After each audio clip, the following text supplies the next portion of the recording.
Thank you, Khalil, very much for the introduction. And I'm delighted to be here to play the role of questioner of Sylviane Diouf about her marvelous new book, Slavery's Exiles. And at the end, we'll have a little time for questions from the audience. So there's a microphone over there for that purpose, so keep it in mind after we have finished our conversation. And just to remind you what was said, you can purchase her book outside, and it's well worth doing. I think to begin, Sylviane wanted to read a little passage from the book. Would you like to start that way? Actually, at the end. At the end, okay. So then we'll plunge right in. Yeah. And let me just ask you, since the term Maroon is maybe not totally widely known, what exactly is a Maroon? Yes, a Maroon, actually the term comes from the Spanish cimarron. And at the beginning, the term was used for wild cattle, for cattle which had wandered off the farms, and by extension, it was used for runaway slaves.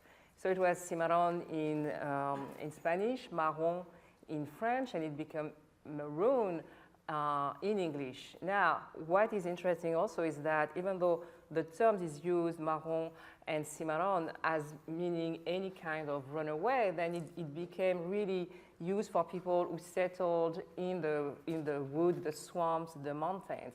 But in the United States, Maroons was actually reserved for the large Maroon communities of Suriname and Jamaica.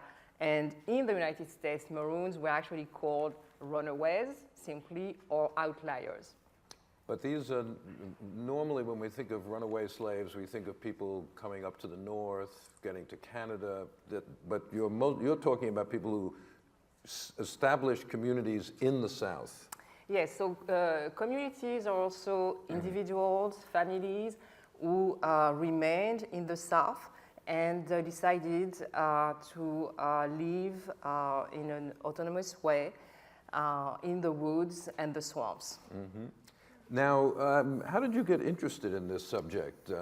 Because it's a very interesting and unusual one, but not that many people have written about it in the United States. In the United States, yes. So how did you get into it? Actually, I didn't really start wanting to write a book. I wanted to really read books on Maroons in the United States, because I've been reading a lot about Maroons in Jamaica, in Brazil, in Cuba, Suriname, and I was looking for information on Maroons in the United States. I wanted to know who they were, what they were doing, where they lived, and really I couldn't find anything. I found scattered references, a chapter here and there, something on a particular community or something on a particular region, but nothing really comprehensive and detailed over a large space and covering the entire time of slavery. So I said, well, maybe there's nothing to really find. Let me just look. And as I started to look, I found actually a lot of things, and so I decided to write the book. Excellent. There is a vast literature on slavery in the United States, as you well know.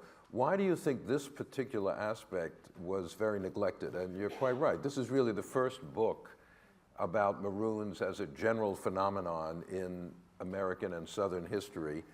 There were some articles here and there, as you said, but not really very much. Why do you think it's been neglected up to this point? When I mentioned to other scholars, I'm doing research on Maroons in the United States, the reaction was always, oh, the Seminoles, Florida, and I always said, no, I'm talking about Virginia, the Carolinas, Georgia, Louisiana, and people were always surprised. Well, were there Maroons there?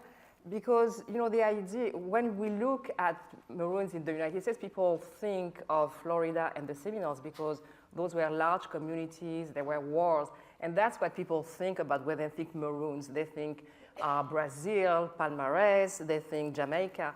And the idea, of those large warring communities Well, they were the exceptions.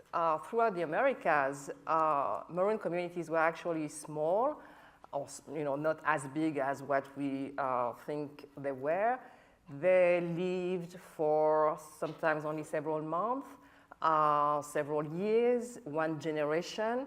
And so what I decided to do for the United States, again, because those big communities, warring communities, I couldn't find them, I decided to look for individuals and groups and communities based on 3 criteria. And that was they had to have settled in the wilderness, they have to live there in secret, and they had to be self-ruled. So, and no control whatsoever, even loose. And when I took those criteria, then I really find a whole world that had very much remained under the radar, even though they represent really the overwhelming majority of Maroons. And my criteria excluded a number of people. Those, for example, who did not settle in the wilderness. I mean, they were just there for a few days. Mm-hmm. It also excluded actually the Maroons of Florida because they were not living in Florida in secret. Right. And they excluded also the Maroons who lived within Indian nations, not only because they were not living in the wilderness, but in Indian villages and towns, and they were not living in secret either. Right. There was you mentioned the Brazilian example is very well known. There was a film a few years ago, right, Quilombo, about the Brazilian, Palmares, this great Brazil, but that's a gigantic settlement. So given that they're secret, that's one of your criteria, how did you find information about them? The Maroons didn't leave diaries, letters, they didn't publish newspapers, presumably. They were in secret, so what kind of sources did you manage to find? Yes, and that was even for me kind of a surprise, because I started thinking, well, where am I going to look for information? And I used, for example, for the very beginning, the 1600s, I used acts and legal documents because very early on, those acts mention Maroons. Again, they don't use the term, but with the acts, we can see where the Maroons were, what they were doing, what were their activities, what threats they posed or were supposed to be posing. Then you have all the, the county books, the plantation books, treaties with Indian nations as well. Then I also used newspapers, articles that mentioned, for example, when a settlement was discovered or where raids were sent against Maroons, as well as what the Maroons were doing, their activities. One very good source also was runaway slave ads. They are very detailed.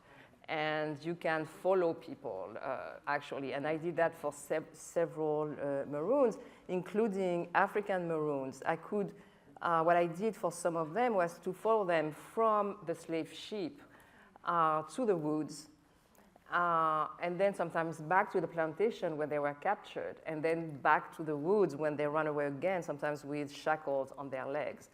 And then you also want to have the voice of the Maroons. And I found that in other documents. For example, there were trials of Maroons, as well as trials of people who helped them. And that gives a lot of, the first-person testimonies. Mm-hmm. There were also, actually, one source that I didn't even think of at the beginning was autobiographies and memoirs of former runaways. And sometimes sometimes they talk about their own experience because they lived in the woods for some time, but sometimes it's also, they are talking about their family members. For example, Moses Grundy, who was enslaved for 44 years and bought his own freedom, his sister was